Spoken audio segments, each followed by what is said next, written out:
Hello and welcome to another episode of a Brothers Creed podcast. We talk about motivation, experiences, and exploring the world around us. We're the Thomas Brothers. I'm Ethan. And I'm Jared, and today we're here with Ben, the man. And Ben is going to talk to us today, or with us today, about analytics. Ben, thank you for joining us. I'm really stoked to be here. Thank you. Ben is a fellow, for those of you who don't know, I am a data analyst / data scientist / data manager. There's lots of different titles that we have, but I got my master's in data science from Northwestern, and I work in the data field. And you do as well, Ben, right? I do. Yeah. I guess my technical title is senior data scientist. Nice. But I mean, I've done a lot of different things: analyst, engineer, dashboarder. Yes. Before that, I was a graphic designer, so I've worn many hats. So the episode today is we're going to kind of, I feel like sometimes we don't talk about the things that are like really close to us because we feel like, oh, I already know that. But I think a lot of people out there might be interested to hear about data science and hear about some of the, we're going to share some case studies today that they're just really cool. Ben actually does his own consulting business on the side. So we're going to talk a little bit about that and how he helps small businesses do some of their analytics. And it's going to be a great episode. So let's go ahead and dive in. Sweet. All right, let's do it.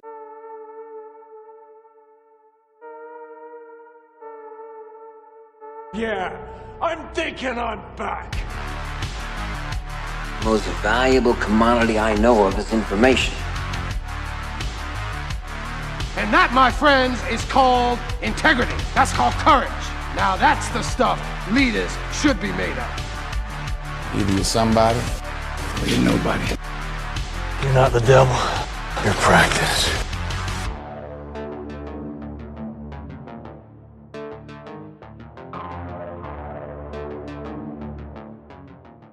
All right, Ben. So I think that one of the first questions folks have is like, you know, what kind of educational background might I need to get into data science? Yeah, that's a good question. There's a lot of things that a data scientist can do. There's kind of a famous picture that people pass around. So it's a three-ring Venn diagram, and one of them is kind of hacker skills, developer skills. Another one is I guess you could say business savvy skills, and then the other one is like statistics skills. You put all of those three together, the intersection between all three of them is a data scientist. Yeah. So you probably have seen them and seen that go around. And people have, data scientists have, a varying degree of those skills, and they usually come from one of those angles. Yep. I came from the more of a developer skill and kind of learned more of the statistics as I've gone on. Interesting. Yeah. So my background, I guess, was a little bit more, I started out in the kind of the finance realm. Yeah. And then I noticed like early in my career that nobody knew how to use Excel. And I did. So I was like, okay, well, I can build all this crazy cool stuff that no one knows how to do and solve lots of problems, especially right after earlier in my career when it was kind of a younger company. So that was a really cool thing that I was like, lots of people don't have this skill set. And I was in the finance realm, and I kind of realized that I had a knack for, automating things and doing just like writing macros and stuff. Then I was like, okay, well, now I think I might want to transition more into this. One reason why I transitioned out of investing into data science is because I actually like investing. And when you work for Goldman Sachs, like I worked for Goldman, I worked for other funds, other places, and I couldn't actually invest any of my own money in the market because of all these restrictions that I had. Oh. Because I had insider knowledge of who was, buying stuff. I gotcha. And so they didn't allow me. I remember one time I tried to buy a gold or an oil ETF, and I had to reach out to my managing director at Goldman Sachs and ask them if I could buy this. And then I had to wait 6 months, and then I had to bug them again if I wanted to sell it. Oh, gosh. And I was like, yeah, this is not really conducive to trading. So I actually had to leave the industry to actually be able to trade. So everybody in the industry is like that, right? Everybody all your peers and coworkers, they weren't able to do any type of personal investing. No, very limited, or they could just buy and hold. Essentially, they couldn't do, or even single stocks. They couldn't buy single stocks unless it was very limited. The closer you are to that financial advising, the more restricted you are. So it's actually kind of sucks because you're like, oh, I love this industry. I want to get into trading, and then you get into it, and you're like, wow. Can't hardly do anything in my personal portfolio now. Somebody else's money. Yep. Not as fun. So that's when you just buy a bunch of crypto. Exactly. And that's why you get into crypto, because they It's can't not regulate regulated. that. Yeah. And so I definitely did that. Did that work out? TBD. I got you. Okay, that's fair. Next episode, everybody. Call me tuned. call me in 6 years. Yeah, and that's episode 204, I think. I'm gonna announce my retirement, making millions of dollars in crypto. That's perfect. So I think that you're right. I think it starts with kind of an interest in data. There's so many different avenues, like you talked about. There's being a business analyst. There's being a dashboarder, like building Tableau or building. There's this design aspect from it. You started in graphic design, so you kind of have that flair of creativity, right? It's a very small flair. Ben started out as a graphic designer and public relations writer, and I learned very quickly that is not what I was good at.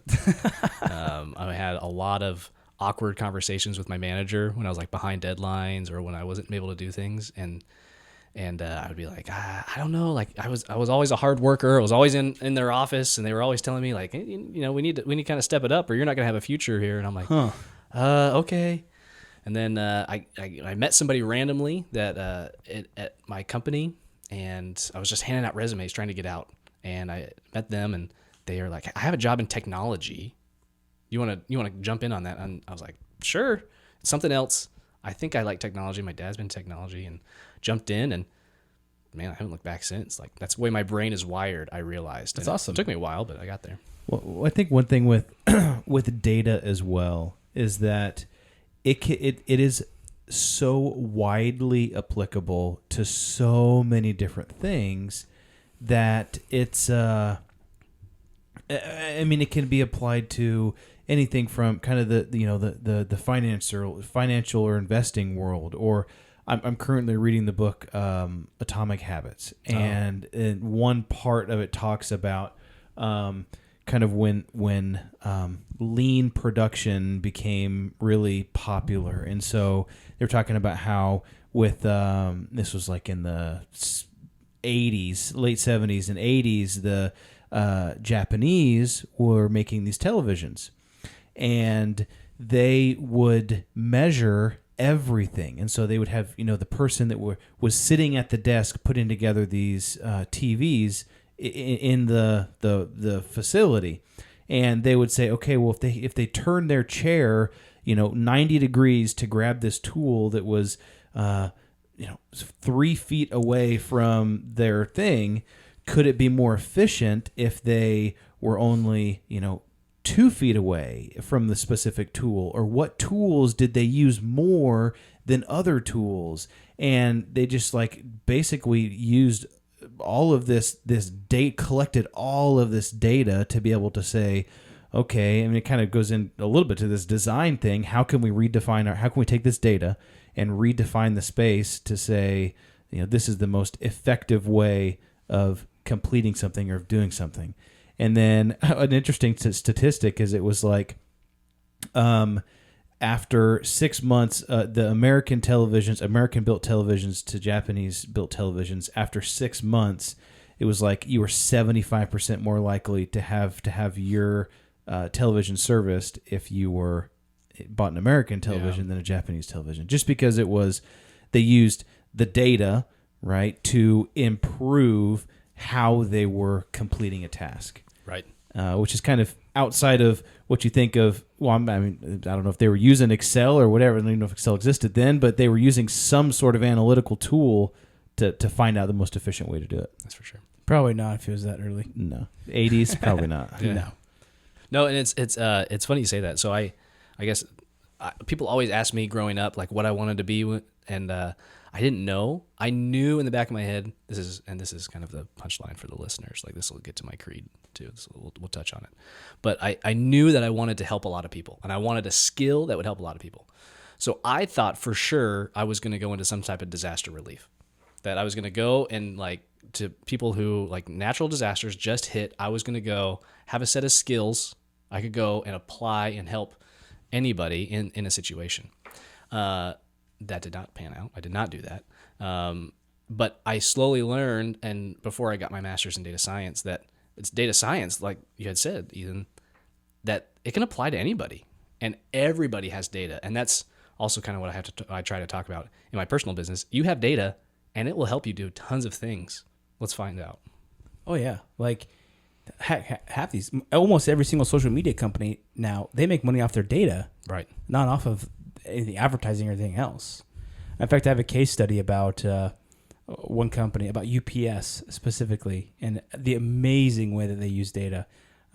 They said it's as valuable as the package business. And so it's really cool. I think another aspect of, like you said, mentioned data scientists. Really, I feel like you have to be kind of a jack of many trades. Like for the past 6 months in my job, I feel like I've been only a data engineer. And then more like a business consultant. Yeah. Whereas I haven't really done any statistical analysis recently, but you got to build up from somewhere when you're in like a place where it's really gray, And so I think that's part of being like a Swiss Army knife. You can use SQL, you can use Python, you know how to use the statistical packages, you can use Tableau, you can use these different visualizing softwares, and that's really what my master's degree taught me, is that I can learn anything, and that if I don't know it, I can look it up. Right. And you know how to do it. Yeah. And you get to the base level. You're not relying on some type of application or anything, because you have this core set of skills and you can apply it. It's really... Now, tell us about your master's degree. What do you feel like you learned from that? Yeah. So I learned that becoming a data scientist is kind of like Batman. Right? So Batman's got his cargo belt, and every tool is different for a different thing, and that's what you learn in the master's program. You learn a bunch of different types of tools, and you can, in a master's, it's, they have some core topics you talk about. You definitely learn a lot about some statistical models, and everybody has to take core statistical models that you understand.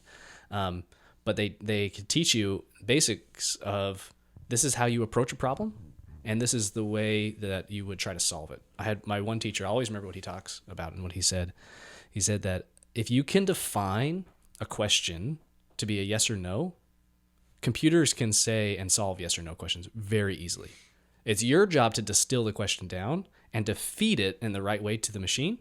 But if you can feed it in a yes or no way, the machine will be able to tell you yes or no really easily. And I think that's one of the skills that the school taught us, is that, okay, yes, there's like technical skills of how to form the data and how to mesh it all together, but it's thinking through and saying, okay, we have like all these skills. Like we could use different types of regression. We could use these things, decision trees. We could use all these different algorithms, but what's the real problem we're trying to solve, and how can we get it to the machine to make it understand?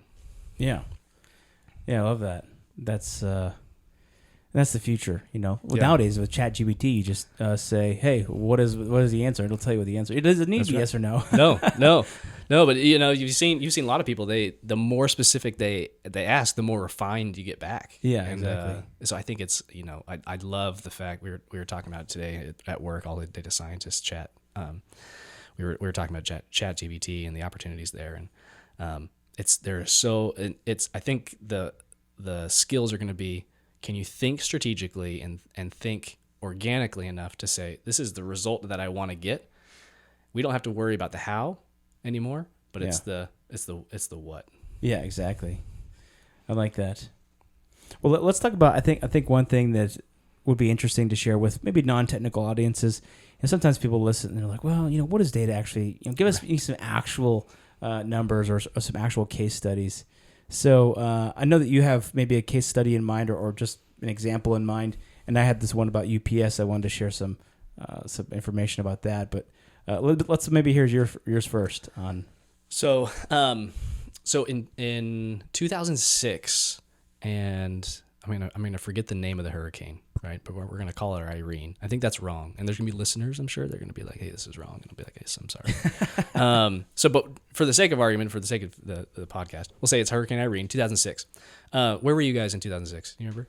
Graduating high school. Yeah, I was in high school. Still in high school. I was in that was South Carolina high school. North Carolina. North Carolina. Okay. Charlotte. Yeah. So I was in Kansas. That's where I graduated high school.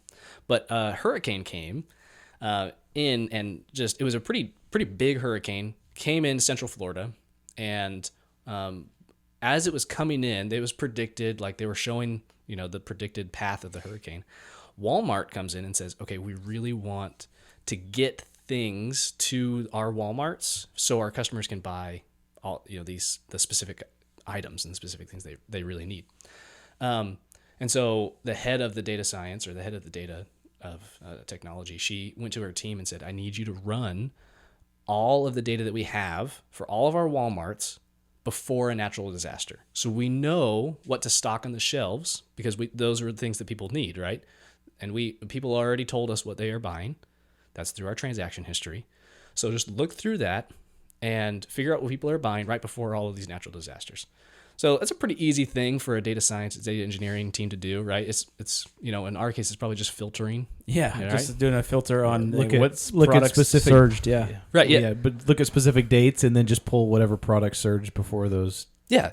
Exactly. Yeah, and very easy to graph. Like you filter, and then exactly. You look at all the products and see what's the tallest column in that bar chart, right?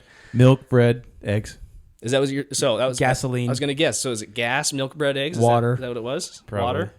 I would say water, like generators, batteries. Propane. If I know some of them have propane, stuff like that. Beer. Beer was number 2. that was right. So beer was number 2. Number 1 was you guys didn't. Do you want to keep guessing? You have not said it yet. Never. At Walmart. Well, at Walmart, yeah. Bagel bites. You're getting closer.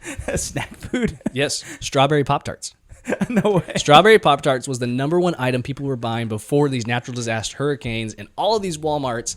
And so they saw that and they said, let's flood the shelves, make sure we have enough strawberry Pop-Tarts for it. And that's solving a problem, right? Of course, you'd think people would need some type of galoshes or something like generators, but no, people want strawberry Pop-Tarts. So you give the people what they want. They had the other things on hand too, I'm sure, but that's a simple way of showing how powerful data is and how it can show you the right answer when you have probably no idea. They probably made a killing on it too. Oh man, yeah. Whoever makes Pop-Tarts was probably really excited. Pop-Tart Bonanza of 2006. That's it. General Mills. General. Thank you. Yeah. So General Mills was.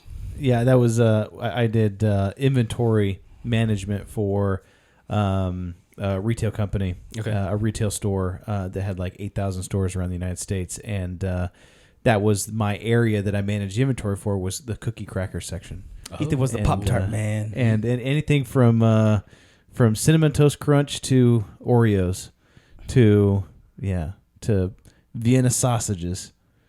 And so everybody knocks Vienna sausages. I think they're good. I think they're good too. Do you get any free samples? Yeah, actually, I gained like 30 pounds. That's awesome.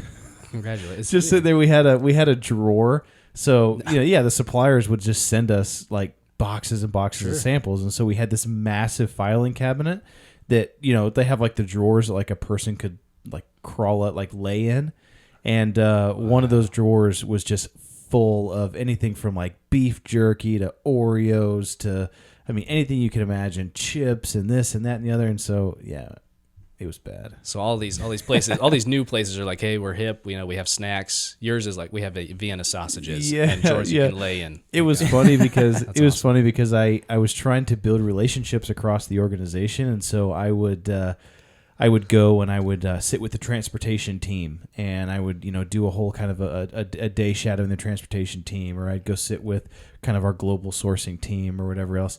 And anytime I would go anywhere, I would always bring like a bunch of things out of that drawer and just be like, "Oh, hey, bearing gifts. Make friends fast. Everybody with food. freaking loved it when I came awesome. around. Yeah. Hey, Ethan. Ethan's back. Yeah, exactly. Yeah, That's but awesome. there was other people that were in kind of the food area too that did similar to that, but it was fun. That's awesome. So I want to talk about this UPS thing. So Yeah. they have this system called Orion, which is their on-road integrated optimization and navigation system. So they recently built this in 2012 to make their deliveries more efficient. But like they have an incredible amount of data. They track literally almost every single little thing in these trucks because they want to be so incredibly efficient. And I'll give you some numbers here to kind of explain that. I mean, they've even won awards. They've been they were recognized by the International Data Corporation as the best in future operations. Wow. For their driving program. So just some of the stuff that they track. I mean, they track. They have computer like sensors all over the truck. They track every single little thing. They obviously track your packages and all that kind of stuff. The thing that you sign, to your package with. I mean, it's all electronic now. Right. That tracks a lot of us that used to do that on paper. So that's just like one efficiency. They track seatbelt buckles. They track your door, if it's opened or closed, how long is what it is. They actually found that opening and closing the door was wasting a lot of time. Just to give you a stat here, just 1 minute per driver per day over the course of a year adds up to $14.5 million. Holy cow. So if they can shave off 1 minute, then they save that much money. Wow. And so that's why all of them drive around with their doors open. That makes sense. Because they don't want to have to be opening and closing their door. I thought it was just for air conditioning. I thought they were cheap. Well, the vehicles don't even have air conditioning in them. Okay, so it is for air conditioning. So conditioning. they cut down on that too. Oh, wow. Don't they track like all the way down to like the people's steps? Yeah, I heard that. I'm not sure. I didn't read about steps, but they do track a ton of other stuff, like the ignition. They track the idles. They said that 1 minute of idle per driver per day is worth $500,000 of fuel at the end of the year. So that's why they turn their vehicles off every single time they get out of the car. And wow. I mean, the whole truck has sensors all over it, and even like parts that say, hey, the truck needs to be washed now, or this part might need to be replaced. So they're trying to run these machines and kind of people as well, just like a well-oiled machine. Right. Did it also talk about right-hand turns? Yeah.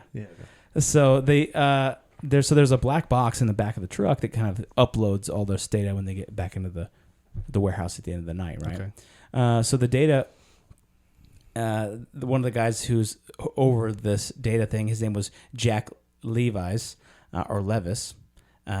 He is in charge of the UPS data. He said the data are about as important to us as the packages are. So that gives you an idea about this level of importance they say on this. So they said that they have over 250 million data points that they track. So some of their different findings are just incredible. So one is that the team figured out how to use sensors in the truck to predict when a part will break.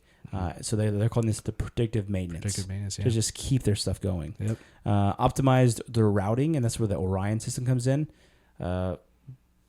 Optimizes all of their routes and stuff. Apparently, this system evaluates over 200,000 alternatives ways to run a single route.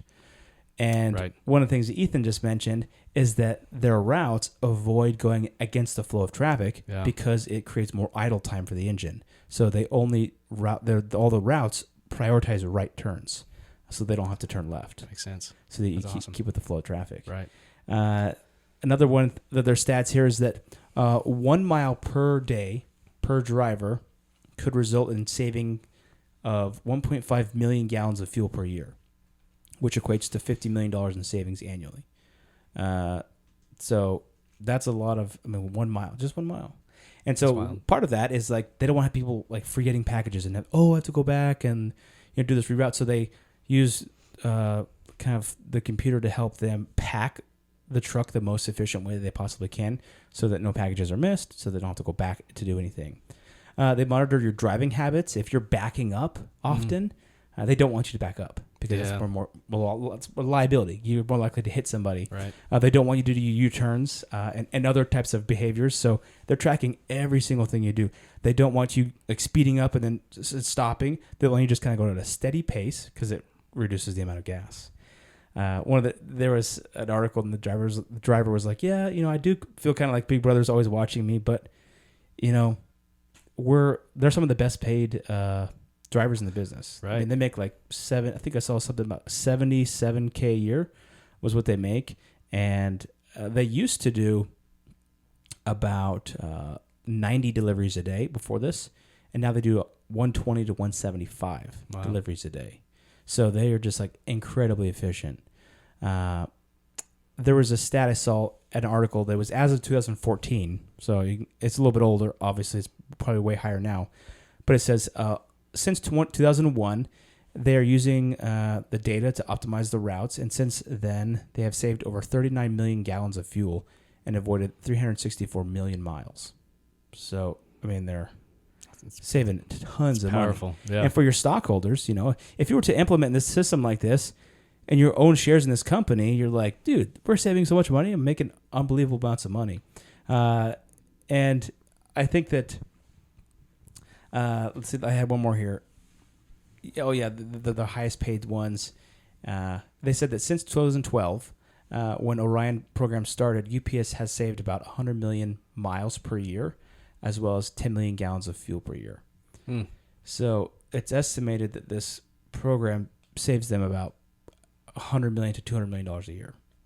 So some serious dough. Yeah. That they're an interesting thing is there's like a couple stages to this, right? There's the identification stage. There's that maybe it could be done better, and there's kind of the measurement phase of putting these sensors on the cars and putting the sensors on the trucks and looking at the routes and everything else, and then it gets once it's all the data is collected, and then you kind of bring in the data scientists to analyze all that data, compile it all together, and use that information to create new strategies that work better or that could work better. And then they probably went through tons of testing and they said, okay, we're going to take these 50 trucks and we're going to only make right turns for the next month and see what happens. And then, it's a progression as it goes through. Process. Yeah. Really, really cool how just the power of data comes into. Yeah, it's cool. Yeah.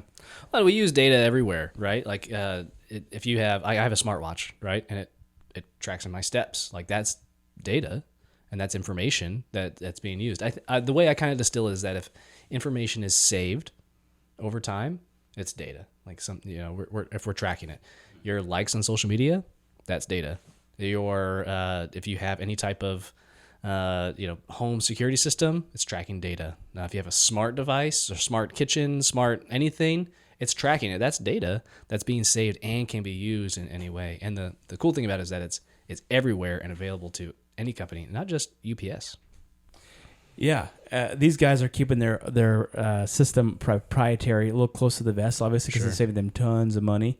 But you're right. I mean, there's data everywhere. One interesting thing I think about what happens when we have data everywhere is that you kind of start to micromanage your life a little bit. If you're like, oh my gosh, I only got this many hours of sleep last night, or I only got this many steps today, or my heart rate was up at this time of night, or I was doing this little thing, or especially with the blood tests nowadays, you can get allergy tests and blood tests done outside of the doctor's office. And you're like, oh, I need to up my this vitamin level here, and then sometimes you have non-educated summaries, like ideas of what you should do with the data that you have, because we're so in the weeds on everything in our lives, right? So maybe that's a little bit of the downside. Yeah. There's a quote that I like, and I'm going to probably butcher it, but it says when data is measured, performance improves. When data is measured and reported, the rate of improvement increases. Yeah. And I've always just kind of really liked that you can have all the data in the world, but if you're not reporting it or utilizing it, then it's not gonna do you any good. Right. But so tell us, Ben, a little bit about how have you implemented data into your life? I know you do some consulting on the side. Tell us a little bit about that. Yeah, so I remember it was my first class I took for my data science program. It was very high level. It was supposed to be like the entire course and the entire course study of your master's program. This is kind of a flavor of what you're going to do. And I think the use case was somebody from the military is just coming home and they have these certain requirements for college education. Here's some data on colleges. Recommend them the best one. And I started to realize that all these things in my life have come together, right? So earlier, before I did like anything of data, I knew I always wanted to help a lot of people. And I knew slowly that data was kind of the answer. And then I was starting to learn that there were tools available. Like I think before, to analyze data, there were these tools that were kind of behind locked doors. So tools behind locked doors. So you had to buy these really sophisticated applications that were so expensive. But they started teaching us tools, like Python or like SQL, that were available to anybody. So I started to say, oh, everybody has some sort of data.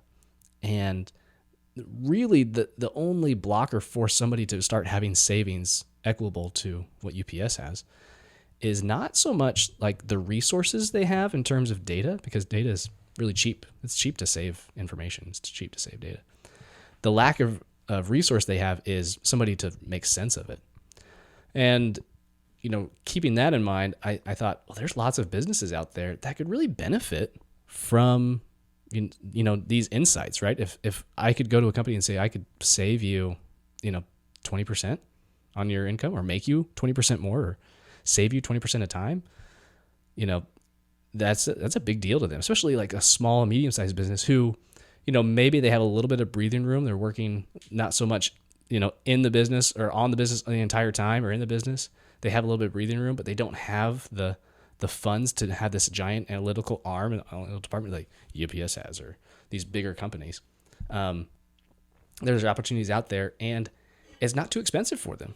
So that's kind of how I got started doing that, and it's been really nice. Well, and that kind of makes sense. I mean, if you go to a company and you say, hey, I can save you, if you pay me $1,000 a month, I can save you $5,000 a month. Right.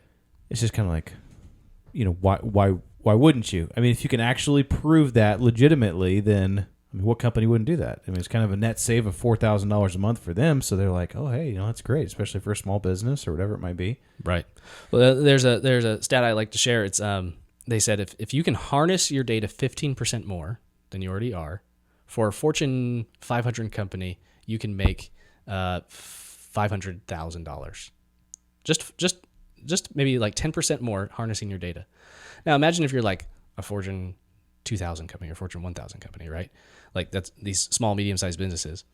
That's still maybe like $5,000 or an extra, $50,000 for them. And that's just by harnessing their data, just 10% more than what they already are. And that all that could be is looking at their data more and maybe making one more key indicator and saying, I'm going to track that a little bit more. That could be $50,000 for them in their pocket by the end of the year. Yeah, I think that there's kind of a lot of different ways to do data consulting. I think that one is like you have like processes. Like UPS is a process. And so it's like, how can we make this process smoother? And you just try to make it smoother and smoother and smoother and smoother and smoother. And you just kind of streamline that and streamline that. Whereas sometimes the data analytics is more of like marketing. It's like, which is kind of a different realm, Mm-hmm. And I know you've done some marketing, right, with some of your companies. Yeah. Can you maybe tell us a story about like how because that's a little bit different than, that's kind of a different area of data science that go into that marketing piece, like doing. Explain. I know you've done one with someone recently, so can you talk about that? Maybe that story. Sure. Yeah. So, so I have a friend, Ken. He owns a escape room, and he's very technology forward. So when I was talking to him, he's like, "Why don't you look at my data?" And I said, "Okay, well, we can't just look at the data. What's a problem that you have?" And so he said, "Well, I'm marketing a lot of different places, and I don't know what's bringing in the money, right?" So I think that happens to a lot of people. They send out commercials, or they send out different advertisements. Maybe it's through ads in papers, and that's what he was doing. So he had commercials, he had ads in local newspaper, and he had a lot of Facebook ads, a lot of social media ads. And then he had another extension that he had bought. After somebody finishes an escape room, he gives a discount. And so he said, okay, what's really bringing in the money? I don't know. And I'm spending, and another one was Google. He was spending $500 a month on Google ads. And he's like, but what's really bringing it in, right? Is like, am I spending the right amount of money? Yeah. So I looked at all of it. We correlated it with his sales and a little data science stuff, high level. We just merged up his sales against his ads and saw different trends. And what we saw was that Google ads, the timing that Google ads went out, didn't necessarily have a strong effect on his sales and what was going on. So I said, okay, just as an experiment, this isn't an exact science, it's a data science. So we predict a probability that Google ads is not very effective or not very conducive to your sales for a couple months. Don't spend any money on Google. See how your sales go. So he was spending about $500 a month on Google Ads. So it's a pretty big part. I think it was the biggest part of his marketing. Yeah, for a small time business. Oh yeah, it's just him and his wife running it, and they're great. But it's a big chunk. So he did it. So he stopped his Google Ads for a while, and he didn't notice any blip in sales. And so he kept that going and said, okay, well, I'm gonna adjust. I'm gonna do a little bit more with Google, but I'm not gonna do as much as I was anymore. And it saved him, $500 a month. Nice. 12 months, that's a pretty good chunk of change. Well, what's kind of cool too is that if you mashed that up with like his Facebook ads or something like that, or his newspaper ads, and you did see a significant tick after he ran one of those ads, and you could say, okay, we'll take $200 out of that $500 budget, now throw it on Facebook ads or throw it on the newspaper ad and increase that budget, and then see if you have an even larger tick after that. Right. Which is cool how that works out. Yeah. Yeah. And that's the thing with data. There's a lot of opportunities as you're going towards the solution that you're trying to solve. You find a lot of cool things along the way. So, we were trying to find out what's the least expensive, and you just found it, like what's the most conducive. Let's spend more money on that. So it's great to. And also like understanding seasonalities, yep, high demand seasons. Like I'm sure around like the Christmas holiday that maybe they get a lot of people in town visiting family, and they're like, hey, let's go do something fun. Mm-hmm. Let's go to an escape room, So it's like being able to predict when you have a high season versus a low season, and not just off of like gut, Yeah. Essentially, this just came to my mind, but I want to get your thoughts. Isn't like a farmer's almanac basically like data science of like yesteryear? Yeah, no, yeah, pretty much. Data science. It's really cool. Data can only do 4 things that we talk about, right? So data can describe what happened, it can diagnose what is currently happening, and it can predict, and it can prescribe things. Those are the only 4 things it can do. But so yeah, almanac falls right in line. This is what happened in the past. Predict and use that as every time there was an easterly wind over the south field, it rained 2 days after that. With the red moon. The hedgehog's building a bigger house. Yeah, the winter is coming. Yeah. So we have, I was talking about the different types of analytics. We have kind of like process driven. We have this marketing, kind of sales driven. What are some other types of analytics do you think people typically do with businesses? Oh man. There's so much that we mentioned predictive. Yeah. So, when you think about it from a predictive state, people are trying to ask questions all about their data. So, UPS said it, predictive maintenance is a big thing. So if you have a lot of machines, airplanes, is another big thing. They use that. The medical field is starting to get into it. I've heard about some case studies where somebody will come in and say, I have, these symptoms, and somebody sitting behind the desk typically does not have the medical training. Yeah. So they could put in the symptoms into the computer, and instead of, going to the next doctor who's open, that may not be the right specialist. Yeah. The person has to get bounced around. The computer can help diagnose and say, probability is you want to send to Dr. A. So let them talk to Dr. A. Interesting. It's not according to the average of the past 1,000 people we've seen with similar symptoms, it's most likely A, B, or C. That's right. Yeah. That's exactly right. Yeah. That's cool. One of the ways that we use predictive analytics or we're trying to use it is, well, in the finance world, I guess, is you're trying to predict, what stocks are going to pop, what stocks are going to drop.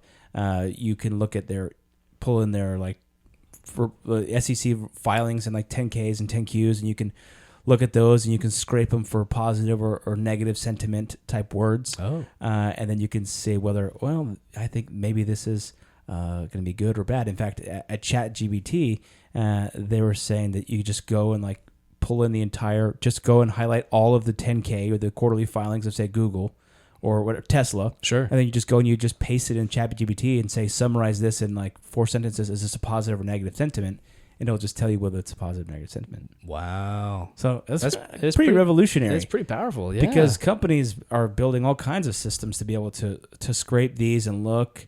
Whenever the Fed comes out with their minutes, their meeting minutes, right, everybody's always scouring, looking for the tiniest words of, bearish or bullish, And right. so sometimes having a computer do that, you automatically make a trade, and then hey, you're maybe 0.0001 seconds ahead of the market. That's why in the New York Stock Exchange, you have these companies that are as close as they could possibly get to the stock exchange. Okay. Because the internet out of these stock exchanges is 0.0001 seconds faster Really? than it is of someone who's further away from the stock exchange. I didn't And so realize they that. can make quicker trades. So that is an advantage. There's a book called Flash Boys. Okay. It's about like algorithmic trading. Yeah. And how basically, they're way ahead of any normal investor is in the market because they're physically closer and their internet's physically faster and they can make trades way ahead of time. Wow. So you go install some fiber for them.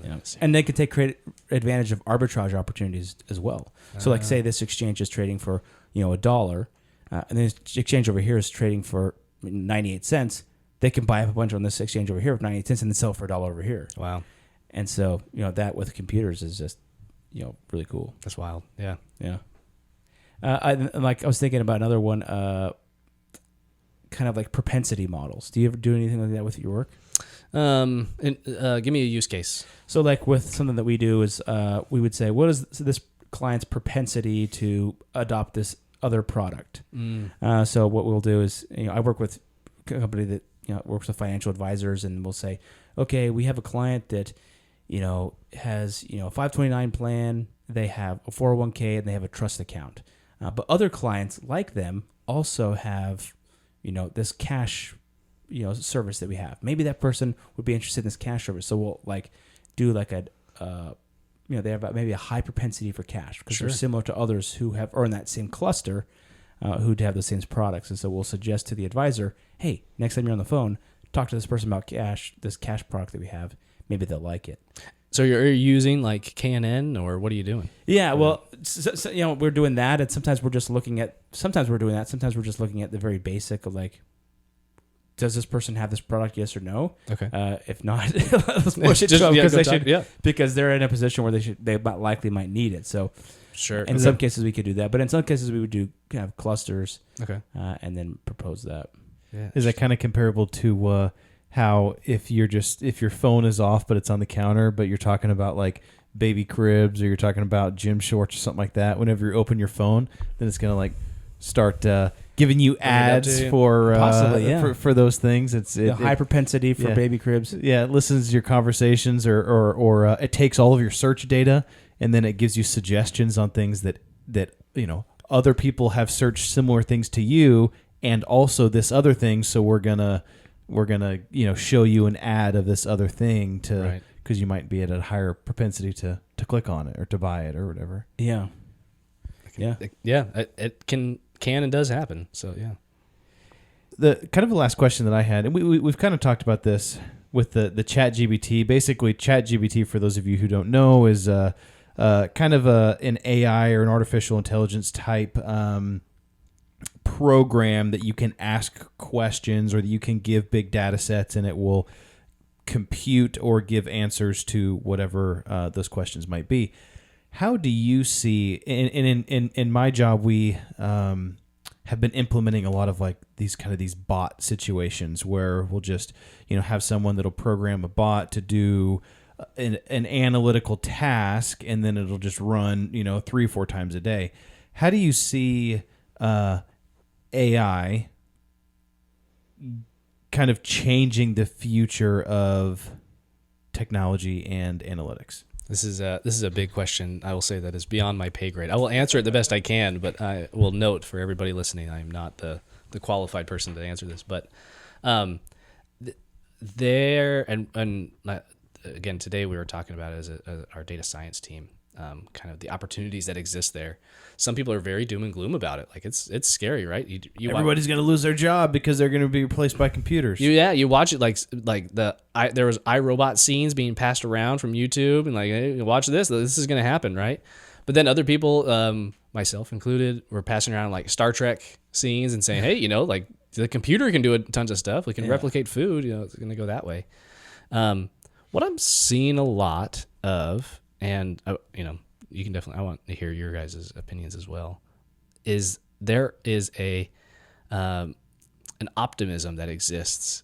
And I think in the end, computers will always serve people. I don't think computers are ever going to be like, Skynet. I don't need people. The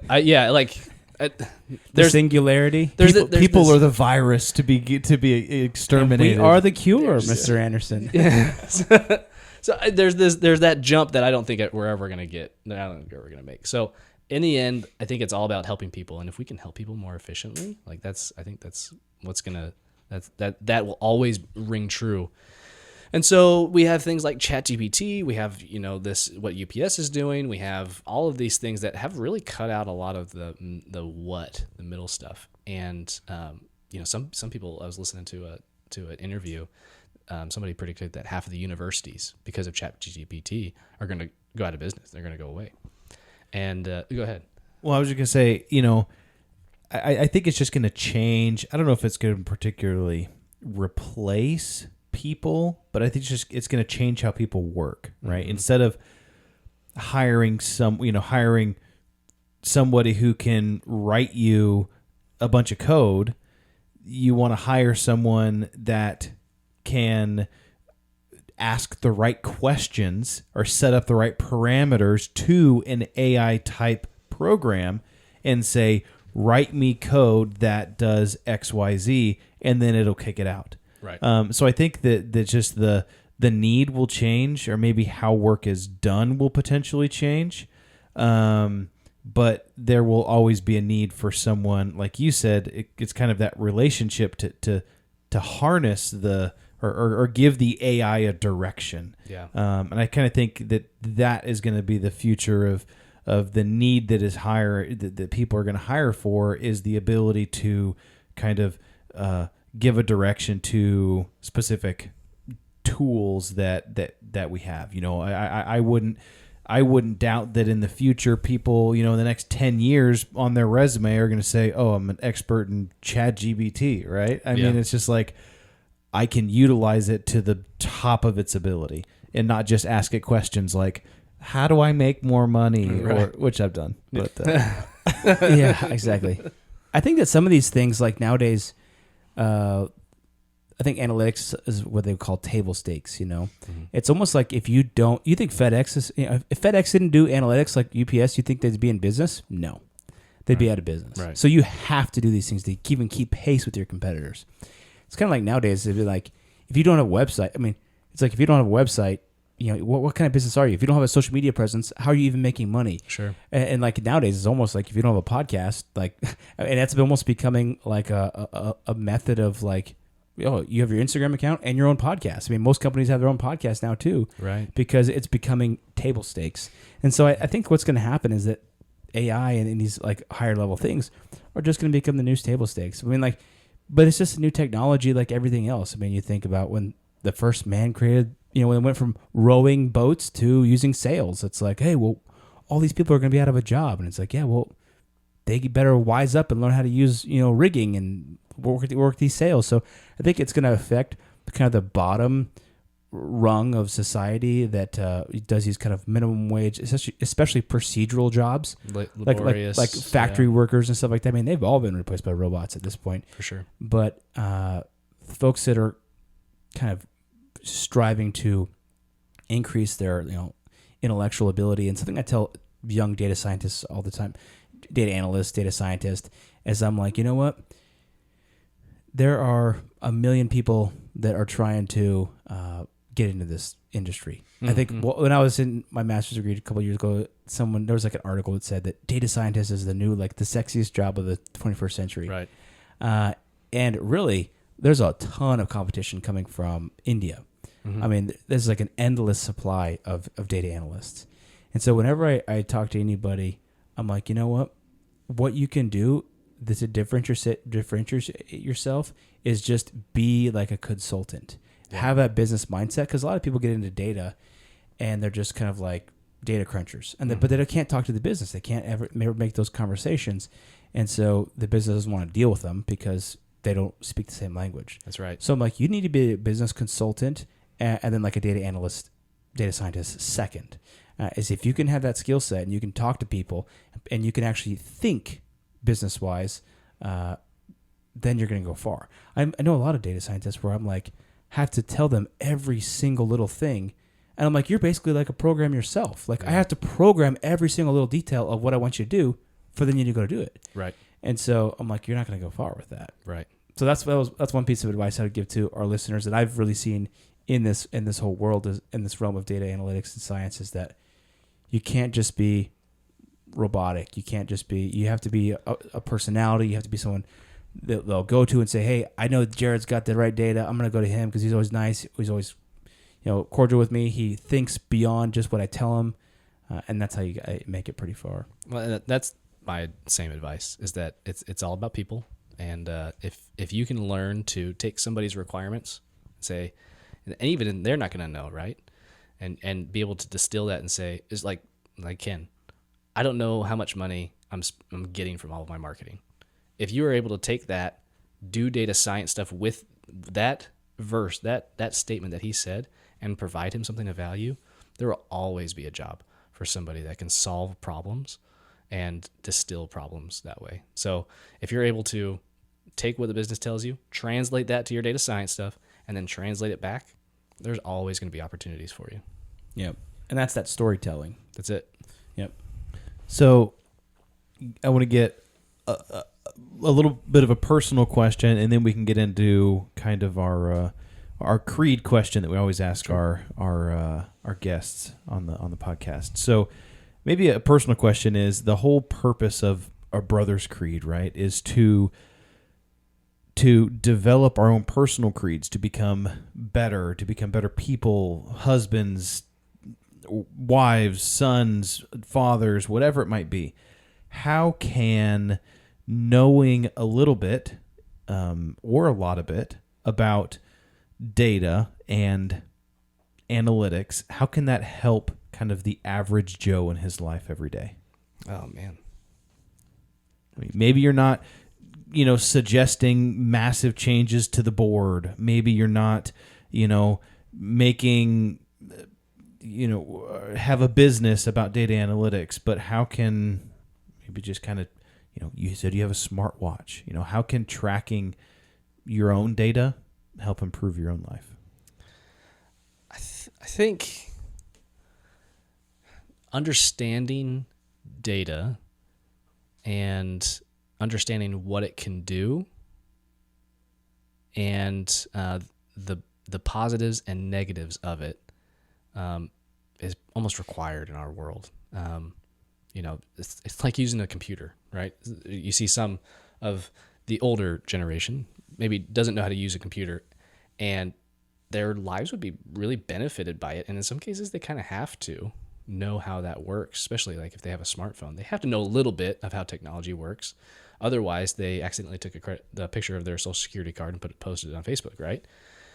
So understanding that all of this information, that all data is just information is data, can be a tool for you, even if you don't know how to crunch it, even if you don't think that you could throw it in Excel. If you can't write a SQL command, if you can't write in Python or R or SAS or C#, whatever, understanding that that you have data, some of it needs to be protected, and more than likely your data is out there somewhere, and you need to keep it safe. At least if you can do that, the bare minimum, I think that's really important.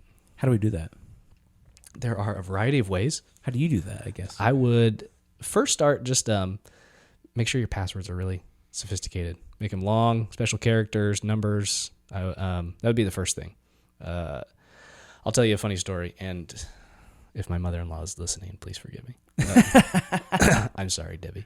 So she has a friend who she was putting together like a family history book, and so she asked everybody. She asked all of in the family group chat, right? She asked all of her kids and said, "Hey, can you give me the names and ages of all of of you guys and all of your kids and where they were born?"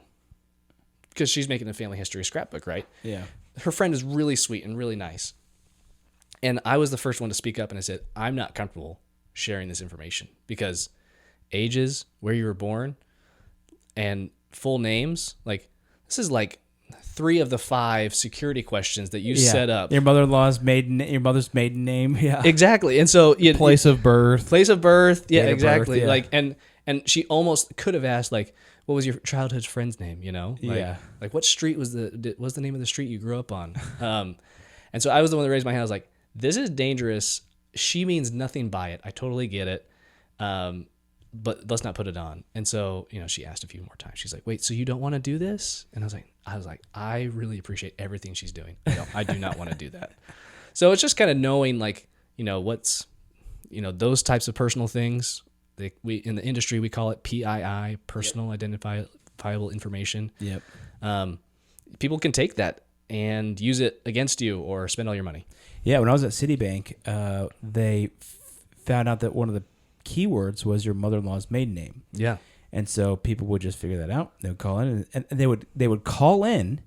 Scammers would call in, or they would go into the bank and say, "Oh man, I forgot my credit card or my debit card. I need to withdraw. My name is Jane Doe, and I need to log in." And say, "Okay, well, what's your keyword?"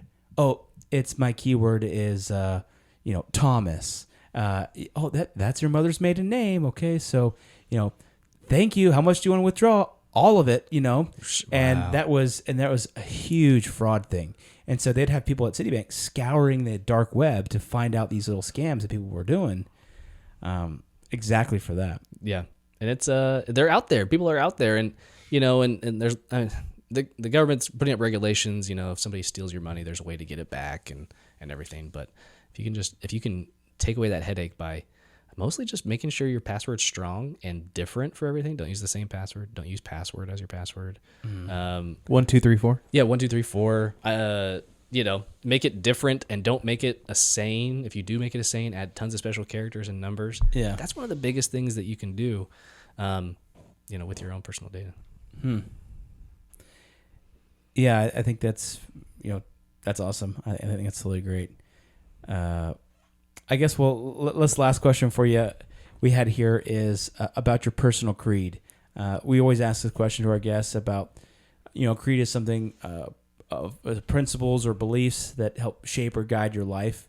And we ask folks to share either a quote or a mantra or some type of something that keeps them going to build their creed. So we'd love to hear your piece of your creed. Yeah, so I'll share it from a professional sense because we talked about kind of my professional life, but I have always thought of business as service. There's a rabbi I like to listen to. His name's Daniel Lapin, so he has a podcast too. But he talks about if he talks about business is just the way of serving people, and if you serve people enough, they will thank you with green pieces of paper with dead old men's faces on it, right? and that's the transaction of our economy. It's not we're trying to take advantage or we're actually trying to serve somebody and people are thanking us. Money's not bad. Money's not evil. And so every morning when I pray, I'm a consultant. So every morning I say my prayers and it's right before work. And I always ask and say, help me to just serve my clients. It's just service. I'm just serving them. If they like my service, they'll thank me. Yeah. If they don't, then that's on me. I need to improve. And if I am thinking about them as a way to make money instead of somebody to serve, I'm approaching everything wrong. Yep. And it helps me be a whole lot less stressed, and it helps me approach every situation much differently. And I don't treat people as an adversary, as a block in order and to a goal of getting promoted or getting a certain salary. I see them as a way just to help. And it is true. I've proved that out, is that people thank you for it.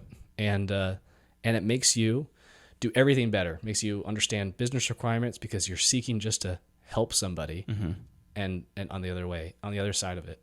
And it helps you plus whatever you're doing. You give them a little bit extra and a little bit more, and they're grateful for it. Yeah. I like that. If you can add value to someone else through, like you said, service, then yeah, I think the more value that you can add, the more service you are to someone, then the more they'll thank you for your service. Right? Yeah. I like that. Yeah, I agree. I've been listening to the book Atlas Shrugged recently, and basically that's what it's about. Is this just like the service that you provide, the value that you provide to the world is blessing them too, and you're kind of all scratching each other's back, and it's not necessarily a bad thing to be making money, because that's them showing their appreciation back to you, that you have created a product that is worth their time and worth their money. Right. So I love that. Thank you for sharing that. Yeah. Thanks. So Ben, I know you got, where can our listeners find more about you? I know you have a blog that you do. Tell us about all that. Where can they find you? Yep. So 2 places you probably can find me. I'm most active on LinkedIn. I try to post there regularly every day. That's my new atomic habit that I'm working on. There you go. Nice. Yeah, thanks. And then I'm also, you can find me on Between the Data is my company, betweenthedata.com. And so I post blogs there. Tool sets, free tools are on there. Ways to change your paradigm and look at your data is there, because the tagline of Between the Data is business is a conversation, data is the words. Nice. So, love that. Now, do you do consulting for companies all around the U.S. or just locally, or have you done any remote kind of work? Yep. So anybody, the cool thing about data is that it's very transferable online. So if we can keep it safe, we can look at it. So anybody, if you're local, we can talk, but data is just as easily accessible online. So I've helped people all over the world, and then also in my own backyard. Awesome. Yeah. So if you have if you're a small business or something, you mostly work with small businesses, or do you work with any small, medium-sized businesses? Yeah, if you have like a small headcount, usually a team of 20 is probably the max that I'm able to help out with, just because there's a non-compete act I have to work against. Yeah. But